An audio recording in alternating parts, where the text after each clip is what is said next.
Hello दोस्तों, आप सभी का पीवाईपी स्टडी चैनल में स्वागत है। इस वीडियो में हम फूड इंस्पेक्टर के लिए इंपॉर्टेंट क्वेश्चन आंसर देखेंगे। चलिए शुरू करते हैं। हमारा पहला प्रश्न है, छत्तीसगढ़ के वर्तमान खाद्य एवं नागरिक आपूर्ति मंत्री कौन हैं? Option A Amarjeet Bhagat, option B Bhupesh Baghel, option C Devendra Singh या फिर ऑप्शन डी ताम्रध्वज साहू। इसका सही आंसर है ऑप्शन नंबर ए अमरजीत भगत। अमरजीत भगत जी छत्तीसगढ़ के वर्तमान खाद्य एवं नागरिक आपूर्ति मंत्री हैं और हाल ही में इन्होंने राजनांदगांव जिले के मोहला से समुदाय आधारित पोषण का वस्तुतः उद्घाटन किया है। चलिए अगला प्रश्न है, MICR प्रणाली का उपयोग निम्नलिखित में से किस क्षेत्र में होता है?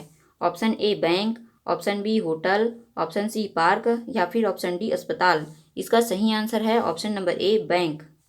MICR का full form magnetic ink character recognition होता है। इसका प्रयोग विशेष चुंबकीय स्याही से विशेष तरीके से लिखे अक्षरों को कंप्यूटर के जरिए पढ़ने के लिए किया जाता है और इसके प्रयोग से बैंक द्वारा चेक या ड्राफ्ट का भुगतान करने में और नकल को रोकने में मदद मिलती है। चलिए अगला प्रश्न है, भारत में मुस्लिम राज का संस्थापक माना जाता है। Option A Mahmud Ghazni, option B Mohammad Ghori, option C Iltutmish, option D Zahiruddin Babur. इसका सही आंसर है option number B Mohammad Ghori. Bharat में मुस्लिम राज्य के संस्थापक मोहम्मद गौरी को माना जाता है और भारत में स्वतंत्र मुस्लिम राज्य के संस्थापक कुतुबुद्दीन ऐबक को माना जाता है। Option D Zahiruddin Babur. जहरुद्दीन बाबर को भारत में मुगल वंश का संस्थापक माना जाता है। चलिए अगला प्रश्न है, हाल ही में छत्तीसगढ़ में गांवों में तैयार उत्पादों को शहरों के मार्केट से जोड़ने के लिए कौन से प्लेटफॉर्म की शुरुआत की है? Option A C mart, option B CG mart, option C D mart, option D Walmart. इसका सही आंसर है option number A C mart.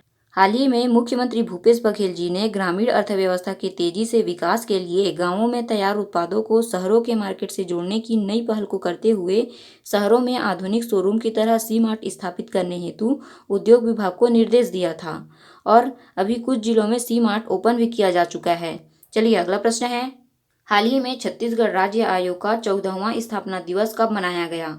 Option A 14 जुलाई, ऑप्शन बी 14 अगस्त, ऑप्शन सी 18 अगस्त, ऑप्शन डी 14 सितंबर।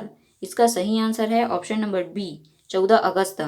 छत्तीसगढ़ राजभाषा आयोग का स्थापना दिवस प्रतिवर्ष 14 अगस्त को मनाया जाता है और छत्तीसगढ़ राजभाषा आयोग का गठन अथवा स्थापना वर्ष 14 अगस्त 2008 को छत्तीसगढ़ राजभाषा आयोग अधिनियम 2007 के तहत किया गया था। छत्तीसगढ़ राजभाषा आयोग के प्रथम अध्यक्ष कौन है, वर्तमान सचिव कौन है, मुख्यालय कहाँ है, ये सब मैं पहले के वीडियो में बता चुकी हूँ। अगर आपने वह वीडियो नहीं देखा तो आप प्लेलिस्ट में जाकर देख सकते हैं। चलिए अगला प्रश्न है, निम्नलिखित में गैर परंपरागत ऊर्जा स्रोत कौन है? ऑप्शन ए पवन ऊर्जा, ऑप्शन बी कोयला, ऑप्शन सी पेट्रोलियम, ऑप्शन डी ज्वार शक्ति। तो इसका सही आंसर है ऑप्शन नंबर बी पहला और चौथा गैर परंपरागत ऊर्जा स्रोत हैं और ऑप्शन बी कोयला और ऑप्शन सी पेट्रोलियम, ये दोनों जो है परंपरागत ऊर्जा स्रोत हैं। देखिए, ऊर्जा स्रोत को उनकी उपलब्धता के आधार पर दो भागों में विभाजित किया जा सकता है।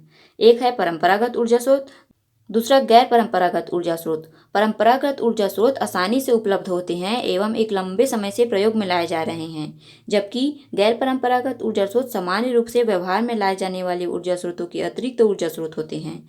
अब परंपरागत ऊर्जा स्रोत को दो भागों में बांटा गया है, पहला परंपरागत नवीकरण ऊर्जा स्रोत और दूसरा परंपरागत अनवीकरण ऊर्जा स्रोत। चलिए अगला प्रश्न है, छत्तीसगढ़ में राष्ट्रीय सुपोषण माह कब से कब तक मनाया गया? ऑप्शन ए 1 सितंबर से 1 अक्टूबर, ऑप्शन बी 1 सितंबर से 15 सितंबर, ऑप्शन सी 15 सितंबर से 30 सितंबर या फिर ऑप्शन डी 1 सितंबर से 30 सितंबर। इसका सही आंसर है ऑप्शन नंबर डी 1 सितंबर से 30 सितंबर। छत्तीसगढ़ में कुपोषण व एनीमिया के स्तर में कमी लाने तथा सुपोषित भारत की अवधारणा को साकार करने के उद्देश्य से 1 सितंबर से 30 सितंबर तक राष्ट्रीय पोषण माह का आयोजन किया गया था। अब राष्ट्रीय पोषण माह है क्या? तो राष्ट्रीय पोषण माह का प्रारंभ 8 मार्च 2018 को अंतर्राष्ट्रीय महिला दिवस के अवसर पर किया गया था और तब से हर साल सितंबर के महीने को पोषण माह के रूप में मनाया जाता है। यह महीना मानव शरीर के लिए सही पोषण के महत्व और भूमिका पर प्रकाश डालता है। राष्ट्रीय पोषण माह 2021 में मुख्य रूप से सितंबर माह को 4 साप्ताहिक थीमों में बांटा गया था। चारों सप्ताहों को कौन सी डेट से कौन सी डेट तक बांटा गया और सप्ताहों का थीम क्या था, ये आपको टेलीग्राम में मिल जाएगा। तो डिस्क्रिप्शन बॉक्स में टेलीग्राम का लिंक दिया हुआ है, आप वहां जाकर ज्वाइन हो सकते हैं। चलिए अगला प्रश्न है, हाल ही में ग्लोबल एजुकेशन कॉन्क्लेव का आयोजन कौन से जिले में किया गया? Option A Bhilai, option B Bilaspur, option C Bastar, option D Raipur. इसका सही आंसर है ऑप्शन नंबर डी रायपुर। हाल ही में राजधानी रायपुर में 14 व 15 नवंबर को ग्लोबल शिक्षा कानवेल का आयोजन किया गया था तथा इस आयोजन में छत्तीसगढ़ शिक्षा क्षेत्र से संबंधित महत्वपूर्ण योजनाओं का प्रस्तुतिकरण दिया गया। चलिए अगला प्रश्न है, भारत सरकार द्वारा स्वच्छ सर्वेक्षण में लगातार इस राज्य को तीसरी बार स्वच्छता अवार्ड किस मंत्रालय द्वारा दिया गया है? ऑप्शन ए सांख्यिकी और कार्यक्रम कार्यान्वयन मंत्रालय, ऑप्शन बी पर्यटन एवं संचार प्रौद्योगिकी मंत्रालय, ऑप्शन सी कृषि एवं किसान कल्याण मंत्रालय, ऑप्शन डी आवास एवं शहरी कार्य मंत्रालय। इसका सही आंसर है ऑप्शन नंबर डी, आवासन एवं शहरी कार्य मंत्रालय। हाल ही में छत्तीसगढ़ राज्य स्वच्छ अमृत महोत्सव कार्यक्रम में सबसे स्वच्छ राज्य की श्रेणी में पुरस्कृत किया गया है। वर्ष 2019 और 2020 के बाद छत्तीसगढ़ ने लगातार तीसरे साल स्वच्छतम राज्य का राष्ट्रीय पुरस्कार जीता है और यह आयोजन भारत सरकार के आवासन एवं शहरी कार्य मंत्रालय के द्वारा स्वच्छ भारत मिशन शहरी 2.0 के भाग के रूप में किया गया था। चलिए अगला प्रश्न है, श्री धन्वंतरी दवा योजना प्रारंभ हुई। ऑप्शन ए 20 अक्टूबर, ऑप्शन बी 21 अक्टूबर, ऑप्शन सी 22 अक्टूबर या फिर ऑप्शन डी 23 अक्टूबर। इसका सही आंसर है ऑप्शन नंबर ए 20 अक्टूबर। छत्तीसगढ़ के मुख्यमंत्री भूपेश बघेल जी ने 20 अक्टूबर 2021 को कम लागत वाली जेनेरिक दवाओं प्रदान करने और राज्य के कमजोर लोगों को निर्बाध स्वास्थ्य सेवा प्रदान करने के लिए Shri Dhanvantari generic medical store योजना की शुरुआत की है। इस योजना का क्रियान्वयन नगरीय प्रशासन एवं विकास विभाग द्वारा किया जाएगा। चलिए अगला प्रश्न है, institute of driving and traffic research Chhattisgarh संबंधित जिला है, तो यहाँ पे institute of driving and traffic research से छत्तीसगढ़ का कौन सा जिला संबंधित है यह बताना है। तो ऑप्शन ए है Durg, option B Bilaspur, option C Surguja, option D Nava Raipur.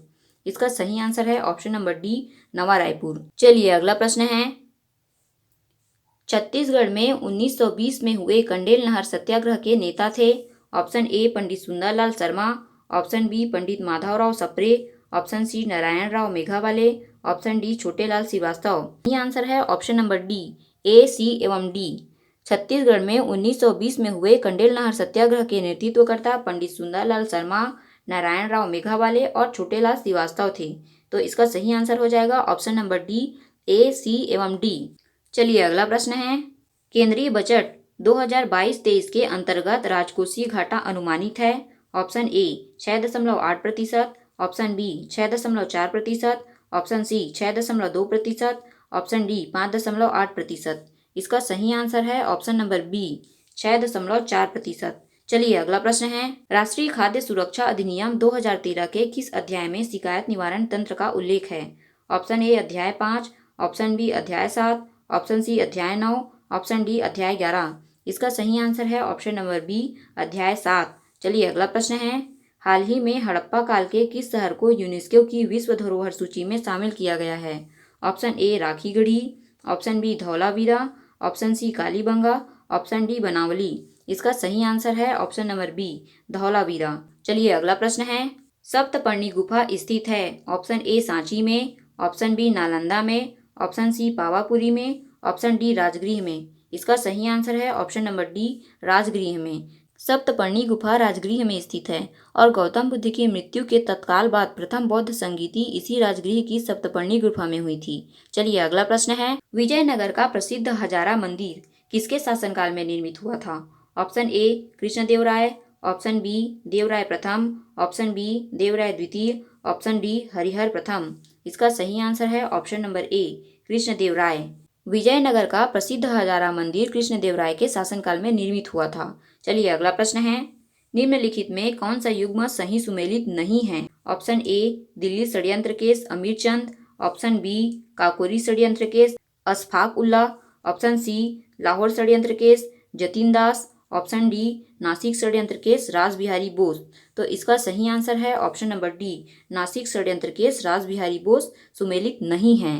देखिए, दिल्ली षड्यंत्र केस अमीरचंद, काकोरी षड्यंत्र केस अशफाक उल्लाह और लाहौर षड्यंत्र केस जतिन दास से संबंधित है, जबकि रासबिहारी बोस का संबंध दिल्ली षड्यंत्र केस से था।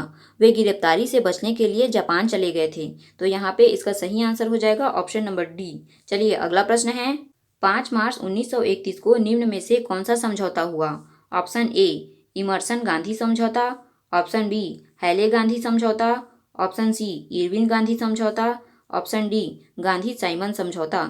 इसका सही आंसर है option number C Irwin Gandhi समझौता। चलिए अगला प्रश्न है, भारत के स्वतंत्र होते समय इंग्लैंड का प्रधानमंत्री कौन था? Option A Winston Churchill, option B Clement Attlee, option C Harold Macmillan, option D इनमें से कोई नहीं।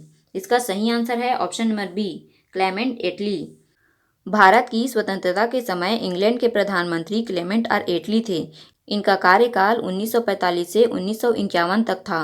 इस दौरान ब्रिटेन में लेबर पार्टी सत्ता में थी। चलिए अगला प्रश्न है, भारतीय राष्ट्रीय कांग्रेस ने अपने किस अधिवेशन में भारत सरकार अधिनियम 1935 को अस्वीकार किया था? ऑप्शन ए रामगढ़ अधिवेशन 1940, ऑप्शन बी लखनऊ अधिवेशन 1936, ऑप्शन सी फैजपुर अधिवेशन या फिर ऑप्शन डी उपयुक्त में से कोई नहीं। इसका सही आंसर है ऑप्शन नंबर बी लखनऊ अधिवेशन 1936। भारतीय राष्ट्रीय कांग्रेस ने अपने लखनऊ अधिवेशन 1936 में भारत सरकार अधिनियम 1935 को अस्वीकार किया था तथा इस अधिवेशन की अध्यक्षता जवाहरलाल नेहरू ने की थी। चलिए अगला प्रश्न है, धन विधेयक भारत के संविधान के किस अनुच्छेद में परिभाषित किया गया है? ऑप्शन ए अनुच्छेद 109, ऑप्शन बी अनुच्छेद 110, ऑप्शन सी अनुच्छेद 111, ऑप्शन डी अनुच्छेद 112। इसका सही आंसर है ऑप्शन नंबर बी अनुच्छेद 110। चलिए अगला प्रश्न है, निम्नलिखित में से कौन सा एक ईसा पूर्व 6ठी शताब्दी के प्रारंभ में भारत का सर्वाधिक शक्तिशाली राज्य था? Option A Kamboja, option B Gangadhar, option C Surasena, option D Magadha. इसका सही आंसर है ऑप्शन नंबर डी मगध। चलिए अगला प्रश्न है, रायपुर व्हाइट हाउस का नामकरण किनके नाम पर रखा गया?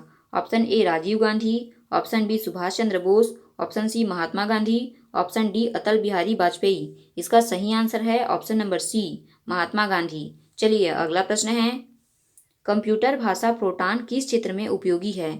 ऑप्शन ए व्यवसाय, ऑप्शन बी रेखाचित्र, ऑप्शन सी विज्ञान या फिर ऑप्शन डी वाणिज्य। इसका सही आंसर है ऑप्शन नंबर सी विज्ञान। कंप्यूटर भाषा फोरट्रान जो है विज्ञान के क्षेत्र में उपयोगी है। चलिए अगला प्रश्न है, माइक्रो कंप्यूटर को टेलीफोन से कौन सी व्यवस्था जोड़ती है? Option A BDU, option B modem, option C यूनिस्क या फिर ऑप्शन डी सीपीयू।